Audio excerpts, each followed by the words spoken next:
अक्सर दोस्त अहबाब कहते हैं कि कुछ ऐसा बताएं कि जिससे ज़वाल करीब ना आए, हमेशा उरूज ही उरूज रहे, कामयाबियां ही कामयाबियां हों, बुलंदियां ही बुलंदियां हों, कभी नाकामी ना हो।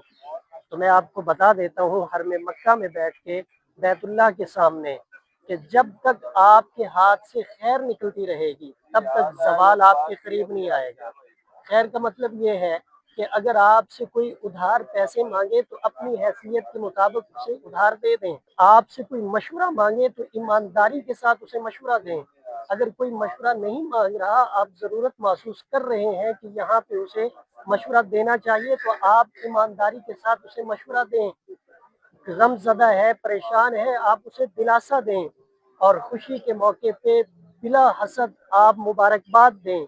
ये छोटी-छोटी खुशियाँ बाँटने से आपको कभी भी ज़वाल नहीं आएगा। बुलंदियों, कामयाबियों और कामरानियों से अल्लाह नवाज़ता रहेगा। जो मखलूक़ खुदा के साथ मोहब्बत और शफ़क़त का मामला करता है, अल्लाह उसके साथ शफ़क़त और मोहब्बत का मामला करते हैं। अल खल्क़ु इयालुल्लाह व अहब्बुल खल्क़ि इलल्लाहि मन अहसना इला अयालिही, कि जो मखलूक अल्लाह का कुंबा है, जो अल्लाह के कुंबे से मोहब्बत करता है, अल्लाह फिर उसके लिए काफ़ी हो जाते हैं, अल्लाह फिर उससे मोहब्बत करते हैं।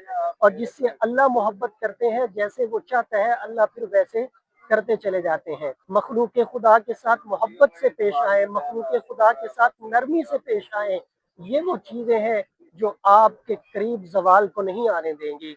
अल्लाह रब्बुल इज़्ज़त हम सब का हामी और नासिर हो। अल्लाह हम सबको इज़्ज़तों, कामयाबियों और कामरानियों से नवाज़े।